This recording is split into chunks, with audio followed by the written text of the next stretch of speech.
Officially known as the Thunderbolt II, but universally as the Warthog because of its looks, over the last 30 years, this beast has earned another name on the battlefield, the Tankbuster. We're not the high, sleek, fast flyer.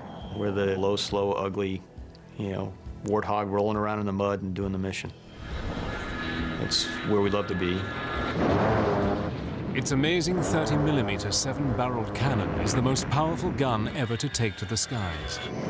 You go in there, squeeze the trigger, bunch of smoke. Wow, that's awesome. It smells like victory. With a single Warthog carrying enough weaponry to disable 16 main battle tanks, the A-10 is a legend to the soldiers who depend on life-saving air support.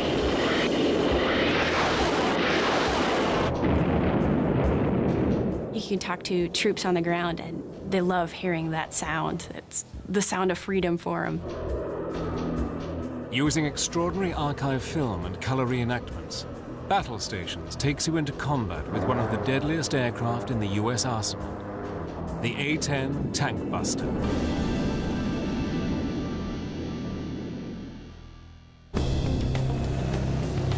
Throughout Operation Iraqi Freedom, the A-10 Warthog was the most well-known and feared plane in the U.S. Air Force. I think it was the best equipped Air Force and Army ready to fight that we could have.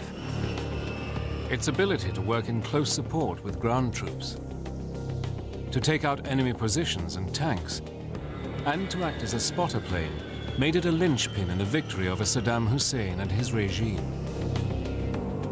We're kind of like the insurance guy up there, or the 911 force. When they need help, they call, and that's who they expect to be there. But for the vision of a handful of men, this aircraft might never have been built.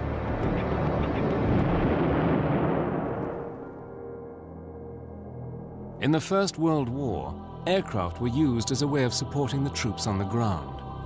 Whatever resistance they came up against, the planes were called in to either bomb or strafe the enemy. Close support in cases of mobile warfare, of moving fronts, of fast-moving combat, whether it was retreat or advance, close support was overwhelmingly important. In those situations of battlefield chaos, where it's very hard to get good artillery support, suddenly airplanes become overwhelmingly important and overwhelmingly effective. During the Second World War, such fighter bombers as the Typhoon, the Tempest, the Mustang, and the Thunderbolt I were used in close air support roles to good effect. But one single aircraft was feared as the ultimate close air support machine. The German Junkers 87 dive bomber, nicknamed the Stuka and fitted with a screaming siren, demonstrated the most effective use of close air support ever seen.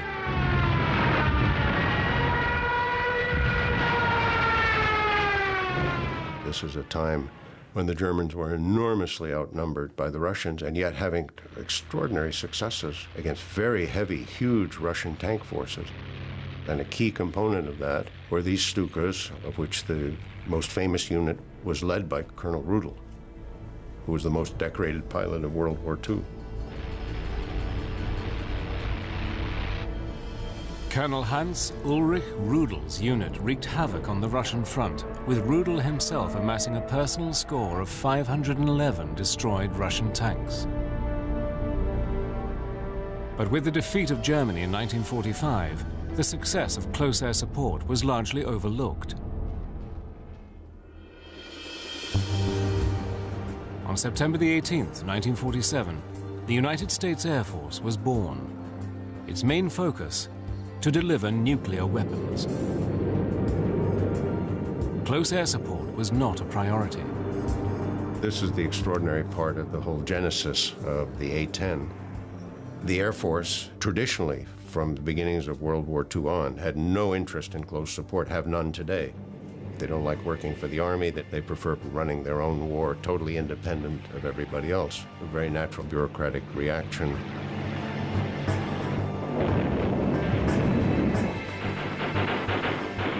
During the Vietnam War, the Air Force had to rely on aircraft such as the A-1 Skyraider to protect its ground forces. But what was clearly needed was an aircraft specifically designed to carry large bomb loads, absorb heavy ground fire, and fly for long periods at low altitude over the battleground. Taking the initiative, a group of highly skilled engineers at the Pentagon came up with the specifications for a close air support aircraft, with the hope that the Air Force would eventually see the light. We designed the airplane based on the close support done by these A-1 pilots. We used the experience of the Germans on the Russian front with Stukas, and we actually interviewed Colonel Rudel, who was still alive at the time. We used his experience very heavily in the design of the airplane, and we tried to shape an airplane that was directly useful in specifically support of Army troops in the field. A first in aviation history, the Air Force eventually initiated a competition for an aircraft to be specifically designed for close air support. When the request for the proposal on the A-10 came in, I immediately was assigned to work on the aerodynamics of that.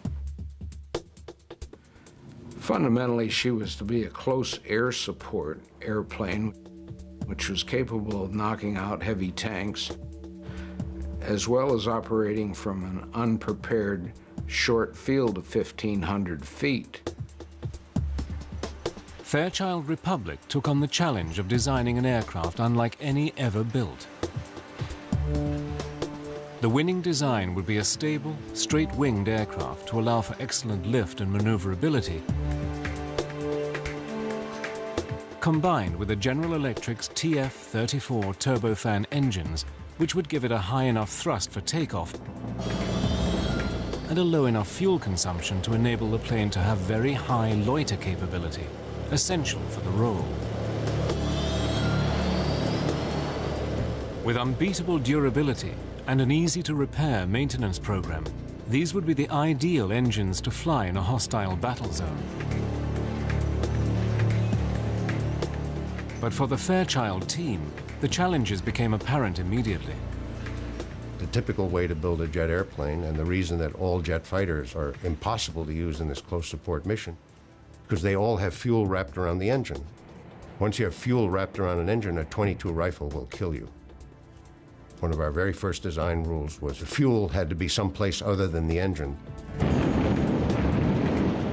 Not only was the fuel safely stored in the fuselage, away from the engines, the fuel tanks also had unique inbuilt fire suppression capabilities.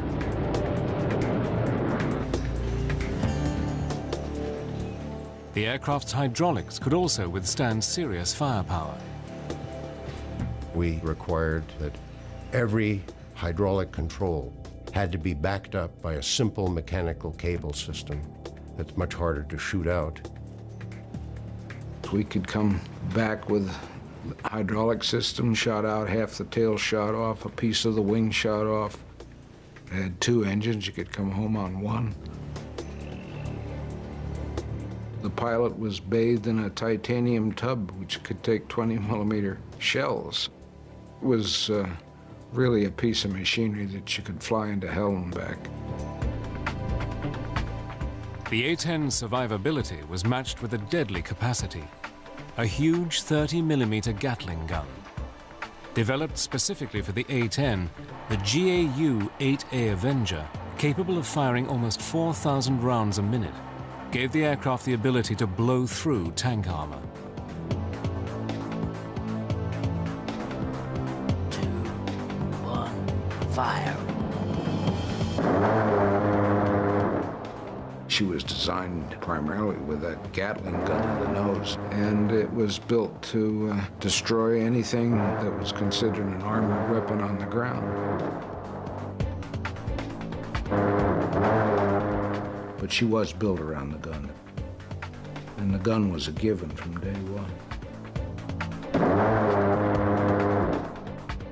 Fairchild Republic won the competition to build the first aircraft in U.S. aviation history specifically designed for close air support. But before the Air Force would give the go-ahead, they wanted hard evidence that the aircraft and the gun could perform outstandingly together. The need would spark a series of simulation tests, unlike any ever produced. Little would its designers realize, these tests would change the face of aviation history.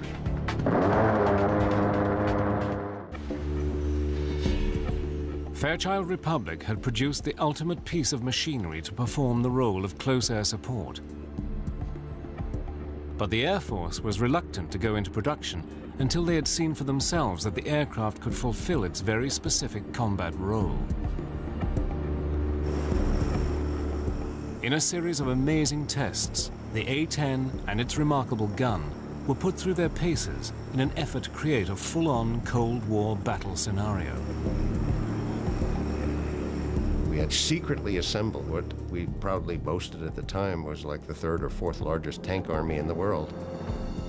Over 300 Soviet tanks from all over the world, off junk heaps and whatever, out in the desert outside Las Vegas. So we ran a program with A-10s, with a gun installed, and with the current ammunition as it was going into production. She had a very strange sound to those engines, very characteristic, and to this day, every time I hear it, I look up, because I know it's my bird.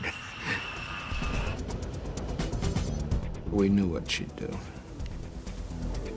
and she didn't disappoint us.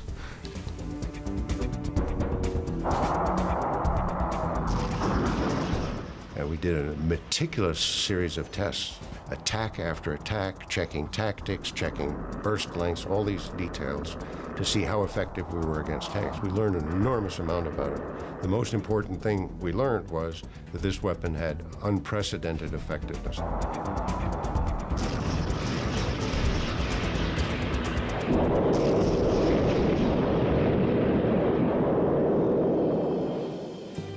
During the Cold War, the threat of Soviet tanks advancing on Western Europe was at times a very real possibility.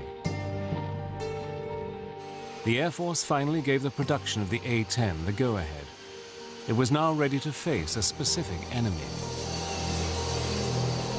With its highly accurate weapons delivery platform, it was the ideal machine to defend against Soviet armored supremacy.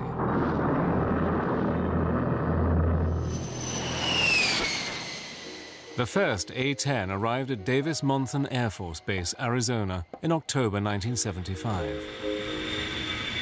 Immediately christened the Warthog, the A-10 was admired for its simplicity and ruggedness, rather than its good looks. It's kind of an ugly only a mother could love is probably the way most of us describe it.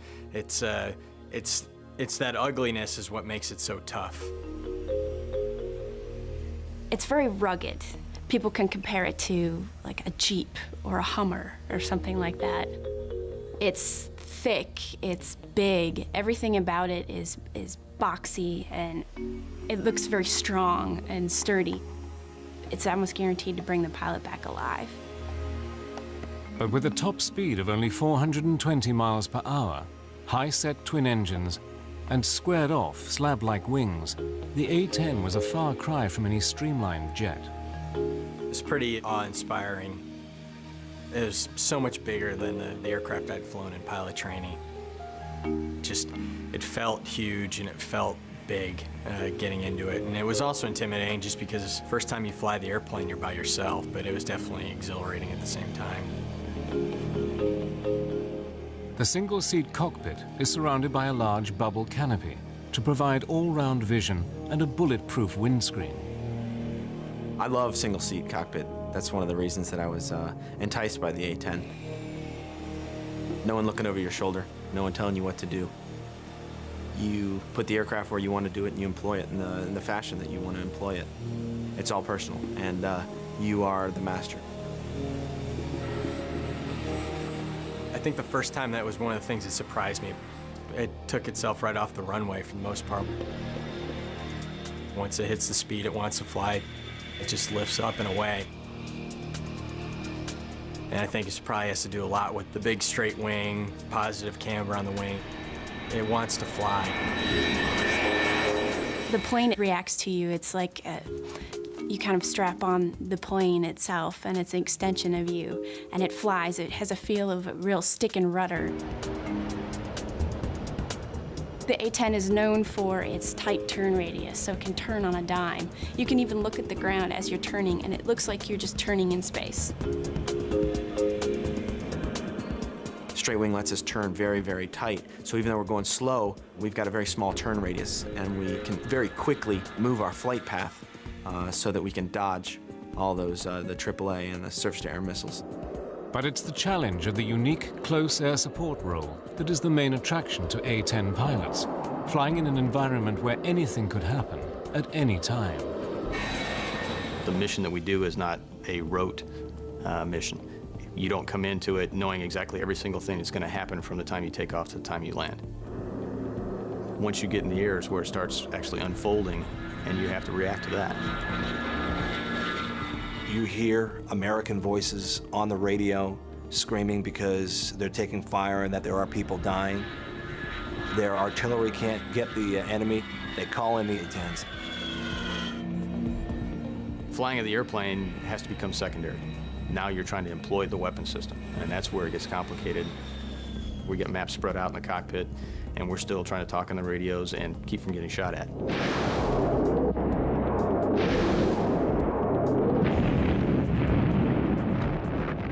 You know, we consider ourselves the last gunfighter that's really out there, because when you go into battle and it's a close-in cast fight, the #1 weapon of choice of an A-10 pilot is going to be their gun. The weapons delivery system incorporates a heads-up display, or HUD, that provides the pilot with the references for flight control and weapons employment. It's incredibly accurate for a gun system, and probably one of the most flexible weapon systems in the world.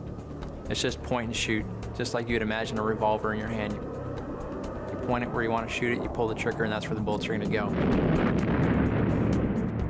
When you roll in and you pull the trigger for the first time, you get excited and the adrenaline starts pumping through, and I had the biggest smile on my face. What a feeling shooting the gun.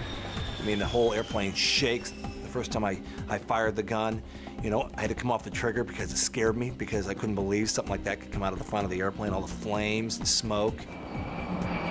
Its 30mm bullet is the size of my forearm, and that smell of gunpowder, you get that in the cockpit after you fire the gun, and it's just incredible. You get a little bit of a high from it, I think, sometimes. It smells like victory. But it would be some time before the pilots would be using their gun in anger. With the ending of the Cold War, the mass tank fleets of the Warsaw Pact no longer seemed such a threat, and the US Air Force planned to withdraw the A-10 fleet from service by the 1990s. But with a serious situation brewing in the Middle East, all that was about to change. The Warthog was about to play a key role in bringing down one of the most destructive individuals of recent times. In September 1980, Iraq invaded Iran, beginning one of the longest and most destructive wars of the 20th century.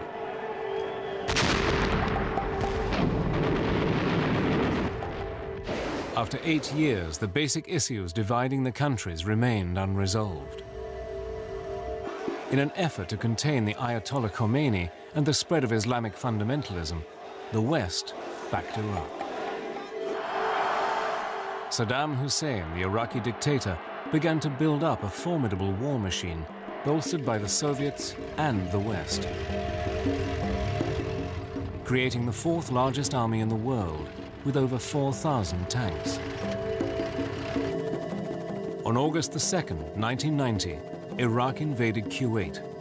For 15 years, the A-10 had awaited the chance to justify its place in the Air Force inventory.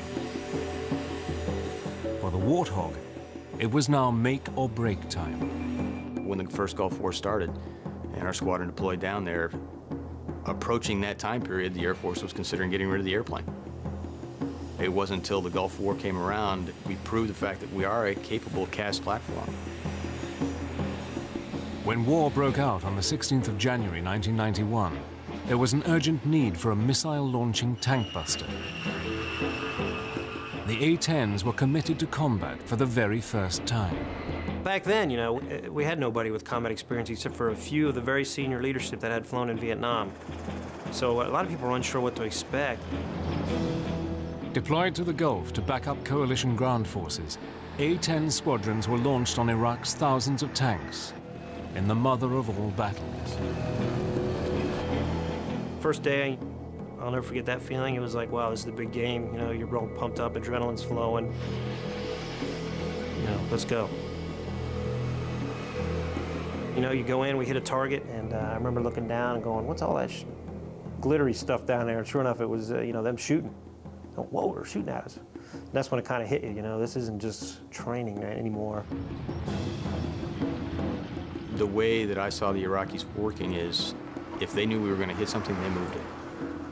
And they played lots of shell games. And it's kind of like, you know, where are they hiding it now?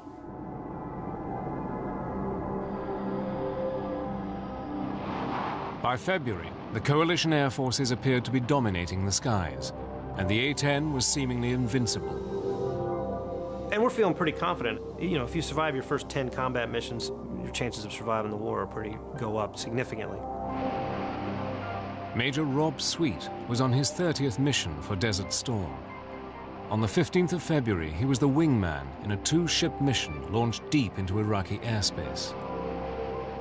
It was a little far into Bag Island for an A-10. It was about 100 miles past the border where good guys were. And my flight lead, who was obviously a lot more experienced and wiser than I was a little concerned about the mission. With the Iraqis' ammunition running low, Saddam's forces were being more selective about their targets and seeking to maintain a higher strike rate.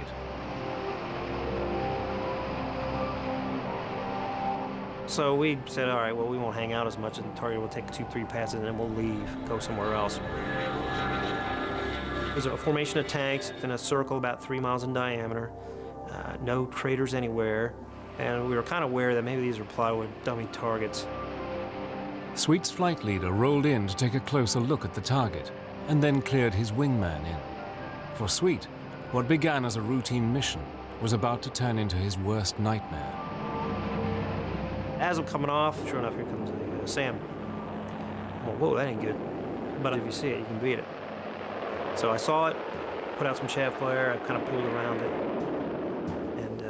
and it missed, sure enough. But it was close. In fact, that is as close as I'd ever been come to getting hit by anything. So I went from being, whoa, that scared the living daylights out of me, to losing my professionalism somewhat and getting really pissed off at this guy for scaring me. So he was going to die for doing that.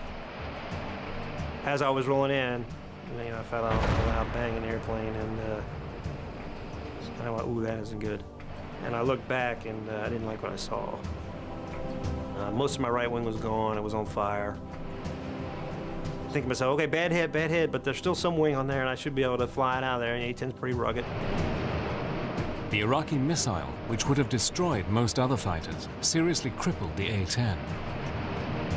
The plane enters a steep spin/spiral, starts spiraling on down. I'm throwing switches trying to recover. I'm yelling, yeah, I can't recover, and then I start to panic.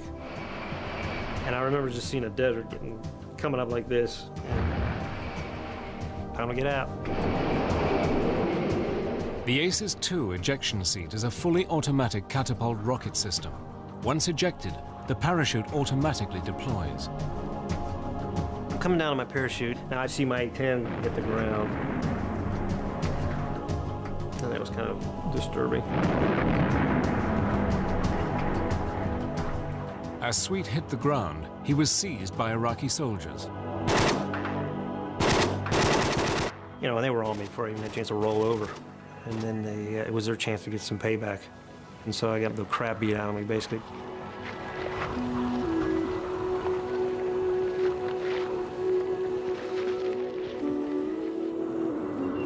Taken away to a command bunker, he was interrogated.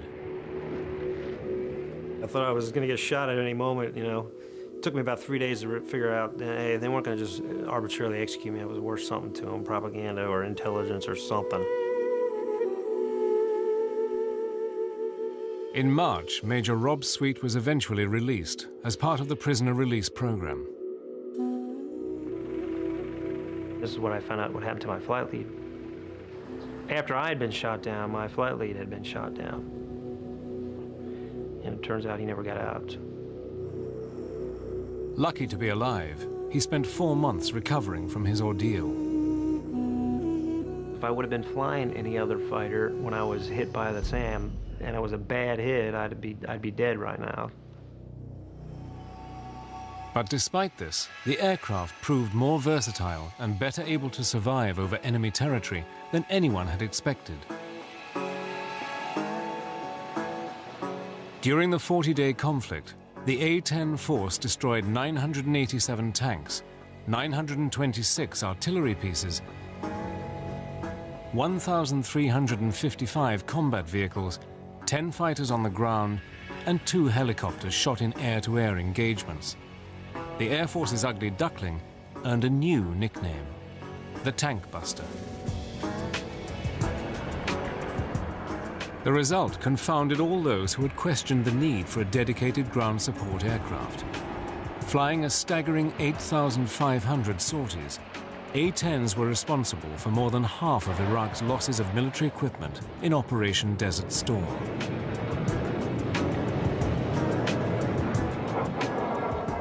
Tragically, this remarkable record was marred by a number of incidents in which coalition forces were mistakenly attacked by A-10s. Now, there was an incident yesterday in which an American A-10 inadvertently fired on 2 of our infantry fighting vehicles. The aircraft was one of several which had been called in to deal with an enemy position, and the incident itself is, of course, under investigation. 9 British soldiers were killed. The Air Force was adamant that it could eliminate friendly fire incidents. What nobody knew was that the next challenge for the A-10 would be in an entirely new and forbidding battlefield, Afghanistan. The A-10 had proved itself a success in Desert Storm, but for this aging aircraft to remain integral to the Air Force attack plan, it would have to meet the constraints of an ever-changing battlefield. The A-10 got quite a few upgrades. No new engines or anything like that, but more avionics upgrades.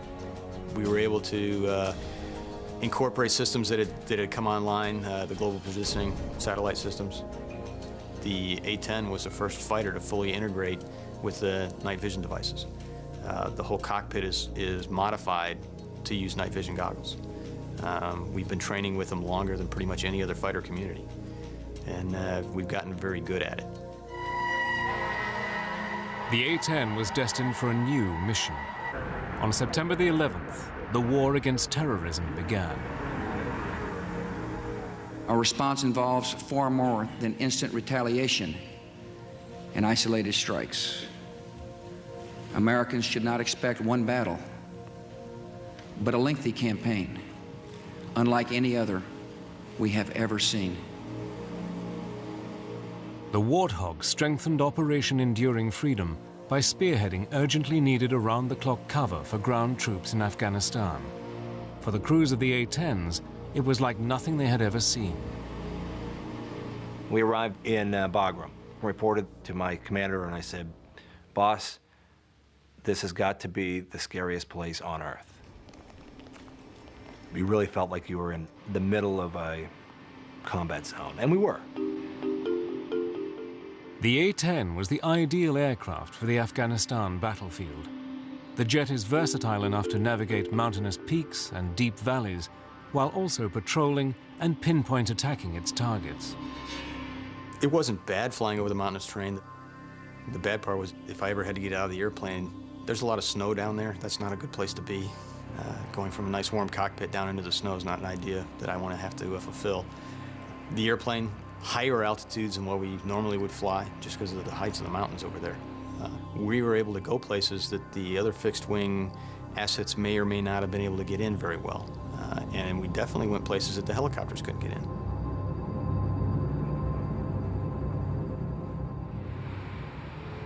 Around the clock, Warthogs supported regular and special forces soldiers while combing the mountains of Afghanistan for enemy rocket launch sites and mortar posts.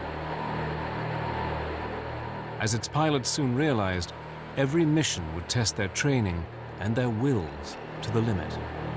We showed up just past dark, and got a brief, was handed a set of maps, and was told, hey, there's a lot of ground guys who are in trouble. Go out there and do what you do. Didn't have a whole lot of situational awareness on what was going on the ground, so, and when we checked in, the radios were just going crazy with guys calling for close air support.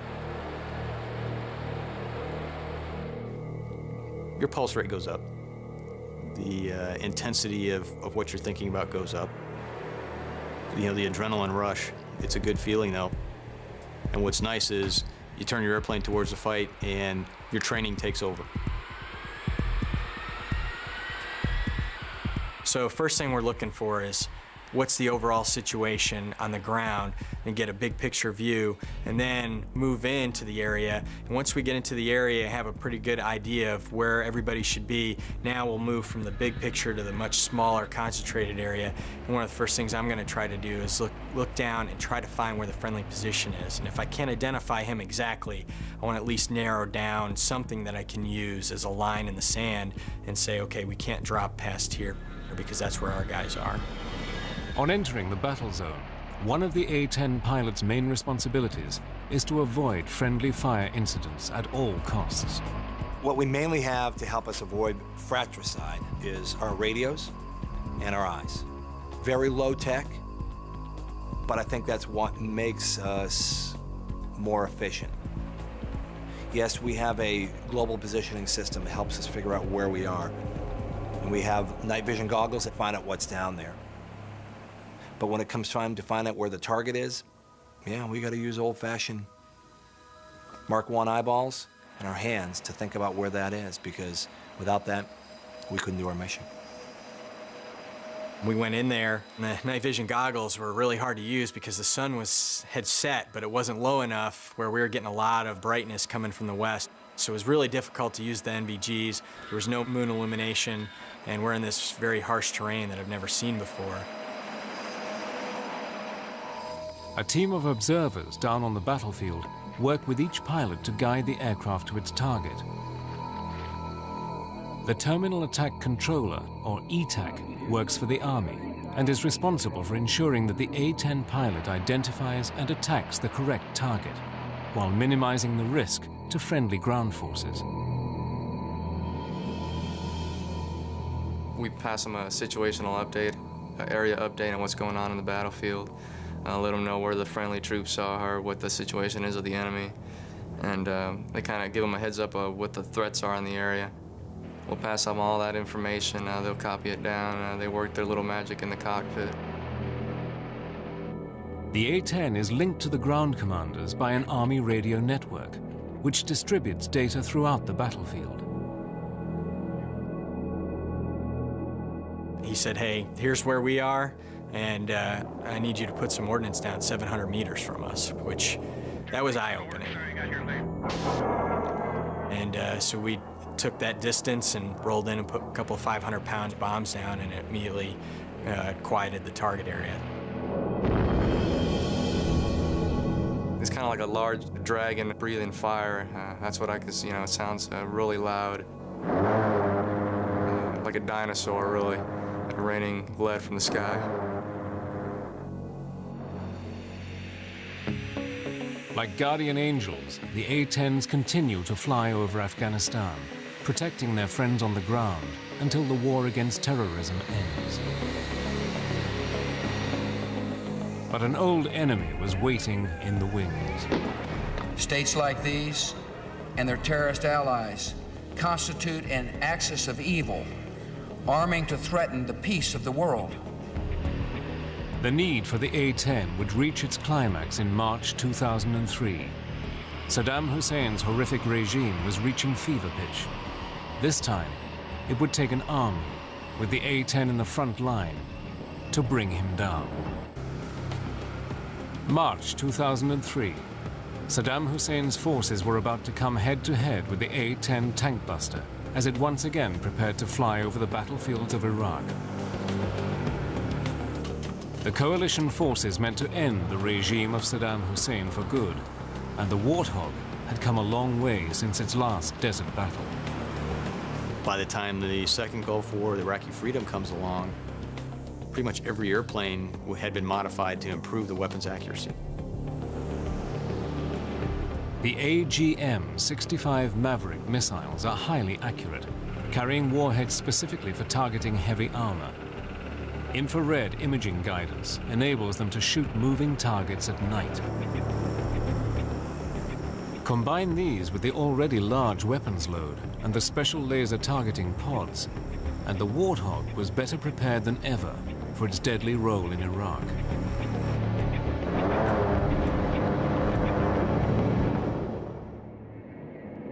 Flying from the Sea's Talil air base in southern Iraq, A-10s flew numerous sorties as coalition forces launched one of the greatest military offensives since the Second World War.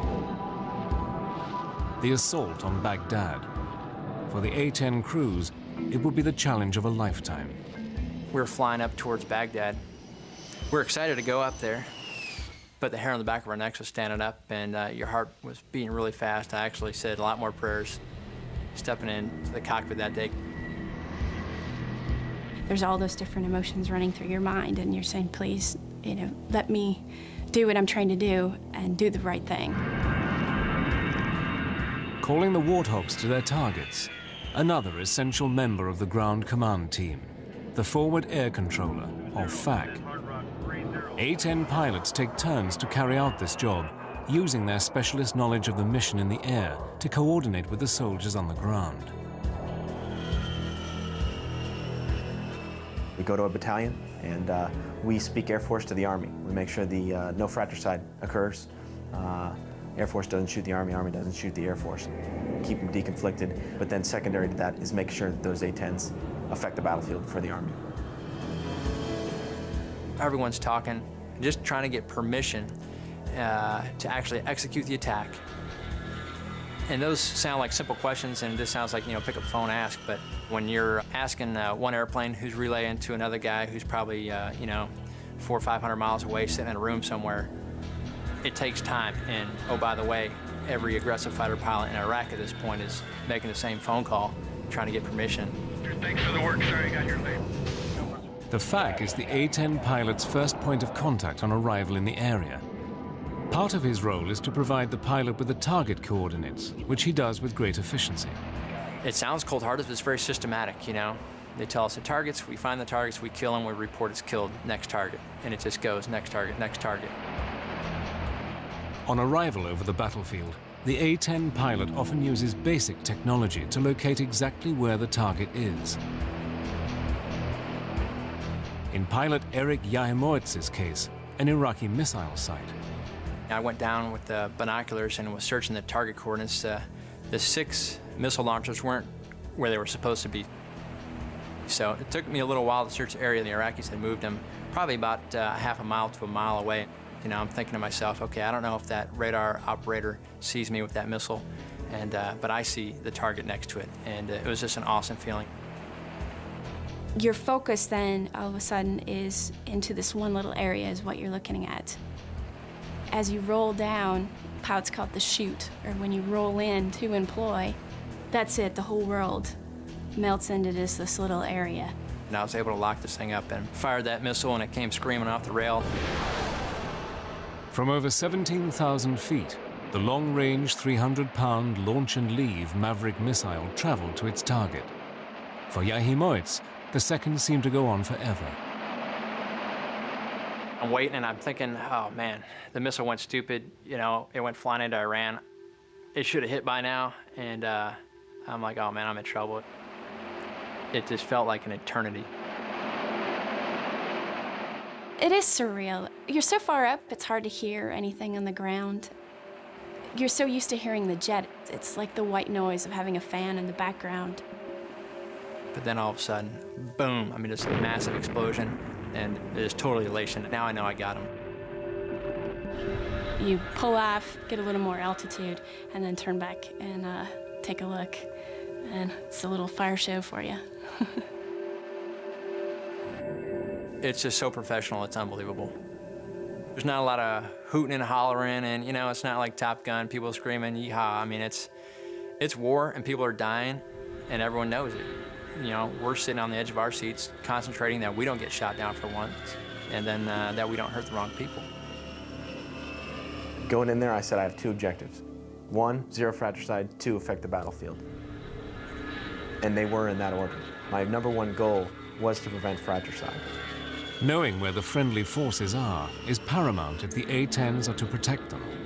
And losing sight of troops on the ground can lead to mistakes or deadly friendly fire. As a fighter pilot, that's our first job, to find out, is there anyone out here that we don't know about? You know, it comes down to a fight with friendlies nearby. Weapons release is going to be authorized by the guy on the ground. So you have to have that warm fuzzy, that you've got the complete picture, that you know these are friendly troops, those are enemy troops. But even with all the advantages of modern technology, relying on this alone would seriously jeopardize the troops on the ground. Yes, there are technological ways. There are also old school ways, giving a good talk on, making sure you're confirming with that aircraft that he really does see the friendlies. There's 1,000 ways to make sure that he's looking at the right thing and you all are on the same page of music. And I used every single one of them because I'd rather drop 0 bombs and have 0 fratricide than drop 1,000 bombs and have 1 be on a friendly position. Despite the fear of horrific friendly fire accidents, the feeling of flying the plane is the love of every hog driver and the reason for signing up. It's no race car, you know, it's not the Porsche, you know, it's not even a pickup truck. In such a neat airplane, because I feel like I'm flying with the seat of my pants. I can feel everything that's happening to the airplane. None of it's magic, it's all me. Whatever it does, I made it do. The 60 Warthogs deployed for Iraqi freedom dominated the skies, firing an incredible 311,597 rounds of 30mm ammunition. The flying gun performed superbly. We lost a few folks in the first Gulf War. We didn't lose any in the second. Lost airplanes, but we didn't lose people. That's a testament to the aircraft itself. If I had to be in an airplane and be shot at, the A-10's the only one I want to be in. The A-10 is an awesome airframe, and the fact that it works with you, and it feels like it's a part of you. And it's one of the only airframes left that it's true flying. You can feel it fly. The A-10 means close air support at its finest. It's been my home now for 8 years, and I love it, and I hope I get to stick with it, and I hope we get the upgrades we want to take us into this next century and keep supporting the Army. But I think it's just an awesome weapons platform. It fills a specific niche, and it does it really well. Able to keep flying with battle damage that would cripple many other designs and lethal to any armored vehicle in service, the humble Warthog of the 1970s has come to rule supreme over the digital battlefields of the 21st century. Due to remain in service until at least 2025, the A-10 Warthog has proven itself to be one of the most effective aircraft ever flown by the US Air Force, and a legend to those involved with it. She is not very clean when it comes to protuberances and bumps, and so she's not the sleekest looking piece of machinery that I ever designed. But she got the job done.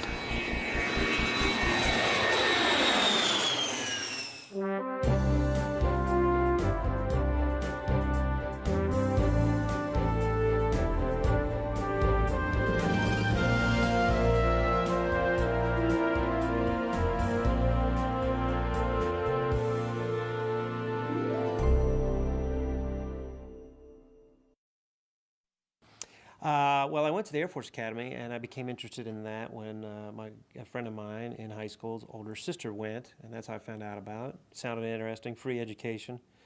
I knew I wanted to get out of my hometown, at least for a while. Not that anything against my hometown. It's a wonderful place. West Virginia, it's not very exciting, though. So I went to the Air Force Academy, class of '88, and when you're a cadet there, you do some basic flying, gliders, Cessnas, and I really took a liking to it and thought, well, this is what I want to do, at least for the near future. So I graduated, and back then, if you graduated from the academy, you were guaranteed a pilot slot, no matter what your grades were. And so I got a pilot's, unlike ROTC where you had to be pretty, kind of 4.0 student to get a pilot's license. So I went to pilot training out of there, and in 1988 to Columbus Air Force Base, Mississippi, and I was pilot training class 8912. Did pretty well, got my first choice, which was the A-10 to Myrtle Beach, specifically because I wanted to not only fly the A-10 because I thought the mission was interesting, and it was green and it flew low and it had shot bullets and drop bombs and all that neat stuff, but also they were at Myrtle Beach, which was a primo place to be stationed. I used to go vacation there in the summers, and living life at the beach as a single guy on fly status was pretty nice, pretty attractive at the time. That was mostly our focus at the time. Well, a couple weeks later, just out of nowhere, to us anyway, Saddam Hussein decides he wants Kuwait and he takes it. We get recalled, and initially my commander told me I wasn't going. I was the youngest guy in the squadron, and we were overmanned back then. And of course I wanted to go. Who wants to be left behind, especially for a young guy? I don't want to be left behind. I want to go. Don't want to be left out of fights. But I ended up going. Some guy had one of the guys' wife was about due, so he stayed home with her and for a little while. Well, you bet, because a lot of us were angry. I was angry. We're stuck over here for 6 months because of you, so let me at them, quite frankly.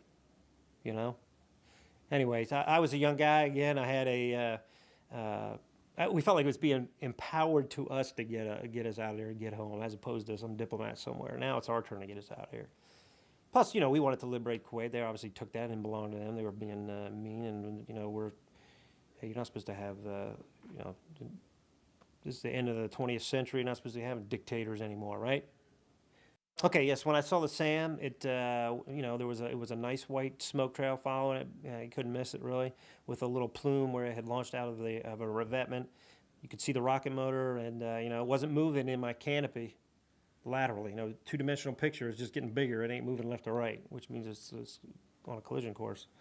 So what you want to do is get it to move left or right, preferably aft, so it'll miss behind you. You want to see some what they call line of sight, relative motion. So I made that happen, and sure enough, at the last minute, it went real line of sight, real far to the back, and missed behind me. So I went from being, whoa, that scared the living daylights out of me, to losing my professionalism somewhat and getting really pissed off at this guy for scaring me. And so he was going to die for doing that, because where that SAM launch came from, there was no mistaking where it had come from. My flight lead rolls in. He puts some 30 millimeter down on it. No secondaries. That means nothing blows up, so we weren't sure if we hit it. I'm about ready to roll in. Now we should have left at this point because we're almost out of gas. In fact, we would have left if I hadn't got launched on by the SAM. But we made guys pay for shooting at us. If you're going to shoot at us, you're going to pay. And as I was rolling in, I felt a loud bang in the airplane and kind of a pop. And I went, ooh, that isn't good. And I had been rolling in, so I had some bank in, and it rolled me wings level. And I looked back, and I didn't like what I saw. I had been hit by a SAM launch, because about the time I'd been hit is when my flight lead called out the SAM launch. Most of my right wing was gone. It was on fire. And I went, oh, whoa, this ain't good. And I immediately, you get the lump in your throat, and you start flying through your switches, and you kind of get into a little temporal distortion here because everything's going so fast. The adrenaline pumps, it starts going up like that. I came inside, looked at some gauges, looked at some lights. There's a lot of caution lights, a lot of gauges flying around. I immediately call out to my flight that I'm hit, and I try and point to the nearest good guy land. Let's get the good guy land, get out of bad guy land. And from the time I got hit to the time I went out of control was about 10 seconds. And I got hit pretty high up, a couple miles up. And the plane kind of rolled off to the right, and I'm trying to tell it to go left. And that's very unnerving for a pilot, for your airplane not to be doing what you tell it to. Hey, you're supposed to go this way. It's just unnerving. I don't know if you've ever been in a car where your steering wheel isn't connected or something like that. And as it's rolling off like this, I'm trying to recover, and it's not working. And then I start to panic. Like, oh, this is really bad now. Plane kind of does a spiral, because at the time I'd think to myself, okay, bad hit, but there's still some wing on there, and I should be able to fly it out of there. And the A-10's pretty rugged. Some guys have been hit, although not this bad, but I'm trying to think positive, and had made it back. The plane enters a steep spin/spiral, starts spiraling on down. I'm throwing switches trying to recover. I'm yelling already, I can't recover. And I kind of just stopped for a second. I realized this. I said, and I realized at this point I was defeated. It's almost like getting defeated in a contest. And I remember just seeing a desert coming up like this, and as I'm going through about 6,000 feet, I see it, and I'm going straight down. I see it on the HUD, 6,000 feet, and I went, well, time to get out. And at the time, there was some debate amongst the older guys. I ain't getting out because they'll capture me and torture me to death anyway. I'm just going to ride it in. And, you know, I was like, well, geez, I don't know. Or, you know, I'm going to save one bullet for myself, all that kind of stuff. Because, you know, the Iraqis are brutal, vicious people. The act they were doing, we all know what they did to the Kuwaiti people. And, but, hey, you know, if I don't punch out, I know I'm dead. So at least it might not be a good chance, but it's the only chance you got. So I went ahead and ejected. Well, I'm coming down on my parachute, and I'm not liking my options because it's not looking good. But I'm trying to be optimistic, and directly beneath me is not, there's no bad guys. It's just in desert, and the formation we have been attacking is a couple miles to the south. Now, I do see my A-10 with a big, huge white smoke trail below me hit the ground, and that was kind of disturbing. But as I'm coming down, I'm thinking to myself, okay, well, I'm going to hit the ground here. You know, in the desert, you can see somebody standing up miles away. So I was going to lay down or bury myself in the ground, wait till nightfall, and then hopefully get picked up and rescued. So that's my game plan. Got to have a plan, even if it isn't a good one. Anyway, so but what I neglect to remember at the time was, because I've since gone to jump school, but I didn't have my jump wings at that time, was there was about a 40-knot wind out of the north. So I keep going over to these guys, where these guys are. And I'm trying to turn the thing, and a parachute will move about 5 to 7 knots. But when you got 40 knots pushing you one way, that's insignificant. So I keep driving over to these tanks. Oh, God, why do I keep going over there? And as I'm getting lower, I'm thinking, well, maybe these really are dummy tanks, and there's not anybody around. But as I get 1,000 feet or so above the ground, I know those are real tanks. But I don't see any people around. The whole time forgetting that they had just been shooting at us. But I don't see any people around. So I'm thinking, well, maybe they're buried up in their bunkers and they're hiding. They don't see me coming down here in my nice white orange parachute. So I'm trying to remember my training, and I go, okay, feet knees together. I don't want to get hurt here. Eyes on the horizon. That's what you do when you're coming down the parachute. And just about the time I'm doing this, the whole world erupts. I hear shooting, 50 cal stuff going off. I'm like, goodness, how can they miss? At first, at the time, I thought they were shooting at me. Later on, I thought maybe not. As I reflected on it, they may have actually been just shooting in the air, or they may have been shooting at my flight lead, and I'll talk about that here in a second. So I look up, and I'm about ready to hit the ground, but I looked over to my left side, and there's a T-72 about 20 yards, which is a main battle tank that way. There's about 40 or 30 guys in a line here, and there's about another 30 guys in a line here, all about 10, 12 yards, 20 yards away. So I'm like jumping into a football stadium.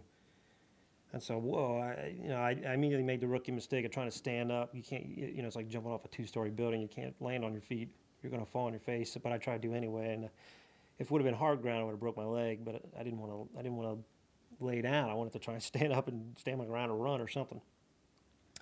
So I stuck my one foot out to try and do that, and of course I went feet face and landed right on my face and tore my Achilles tendon, not all the way, but about 3/4 away. So it swelled up and caused me problems the rest of my captivity. But they were on me before I even had a chance to roll over, and then it was their chance to get some payback, and they took it out on my noggin.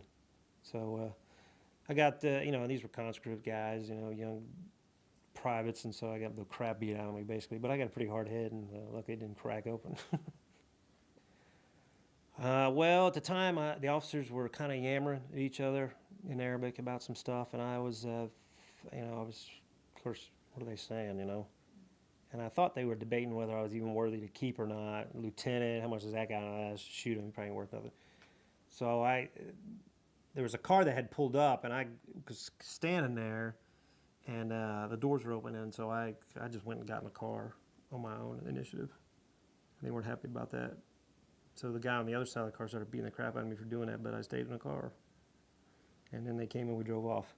So I was like, let's get this train rolling, kind of thing. And so they drove me around for a while. I was pretty badly beat up, so I was, splashing water in my face, all that. drove me around for a while, took my money out of my wallet, showed me how rich they were with all their Iraqi dinar, and finally took me to a command bunker that was there. I mean, they were pretty well dug in. I was surprised at how well they were dug in. I mean, concrete, 2-3-story underground complexes.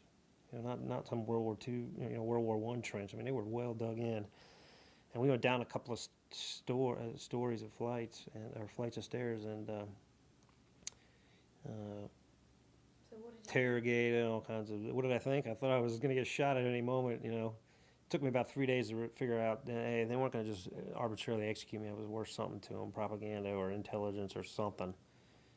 But most times you're walking around going, "Hey, okay, this is it." They're walking me out to shoot me, and that kind of grinds on you after a while emotionally, because you get, I'm going to get shot. You know, you can only kiss your butt goodbye so many times before it starts to wear on you.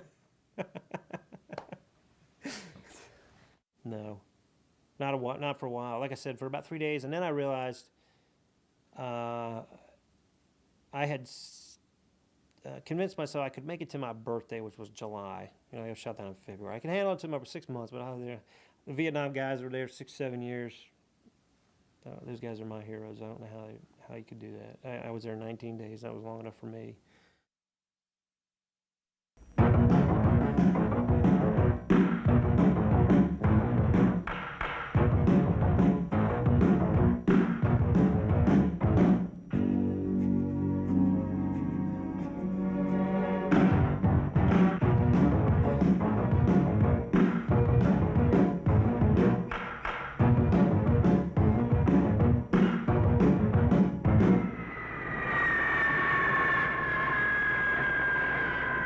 The A-10 school we have here is the only active duty training unit of its kind in the Air Force. Good afternoon, gentlemen. Welcome to Davis-Monthan Air Force Base. I'm Captain John Boyd, and I'll be one of your instructors. Over the next 4 months while you're here, we'll teach you how to fly and fight in the A-10, which is the first aircraft specifically designed for close air support of Army operations. We'll cover such subjects as aircraft systems, weapons effectiveness, and tactics we can employ in the A-10. Okay, Brian, let's set up for the target run. Gas is 8/12, engines look good. Unlike an RTU or a training unit for any of the other fighter aircraft, the A-10 community is a little different. The A-10 does not have a two-seat capability. He'll have about 6 to 8 hours of simulator time. Therefore, when a student flies the A-10, the first time he takes it up, he's solo. So our role as an instructor becomes a little bit more complex sometimes, because we're placed in the position of trying to evaluate his performance while flying a totally separate aircraft. Well, aside from flying, I consider the instructors the best part of this program, because they're really motivated to teach us how to fly. The instructor that you fly with is flying off of you on your wing, or you're flying on his wing. Therefore, we are totally in control of our aircraft and what happens. So if something does go wrong, then it is up to us to get back on the ground. The biggest advantage of being an instructor pilot in the A-10, as I see it, is that when we instruct a student on how to fly the A-10, we also get to fly. So let's say, for example, on a surface attack ride, the student's going to go out, drop some bombs, and shoot the gun, of course. We're going to be instructing him on how to do it and how to improve his scores. But in addition to that, while we're instructing, we also get to drop and to shoot. So our continuity and our training continues, even though we're serving primarily as an instructor pilot for most of the flights at Davis-Monthan. Lieutenant Gingras, today's mission will be SAT-7 out of a series of 10 surface attack tactical rides. In keeping with the syllabus, this will be a high threat sortie. We'll be working on the East TAC range with 2 IPs, Alpha and Bravo, running in from Alpha first. Remember, it's critical that you depart right over the IP itself, be at altitude and on speed. Fence check complete, ready for chaff and flare. You're actually going to be leading the departure from the IP today while I'll be in chase.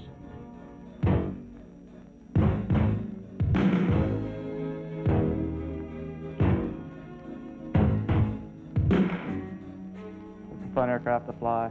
It's a great mission. You get to drop bombs and actually put ordnance on a target every day that we fly.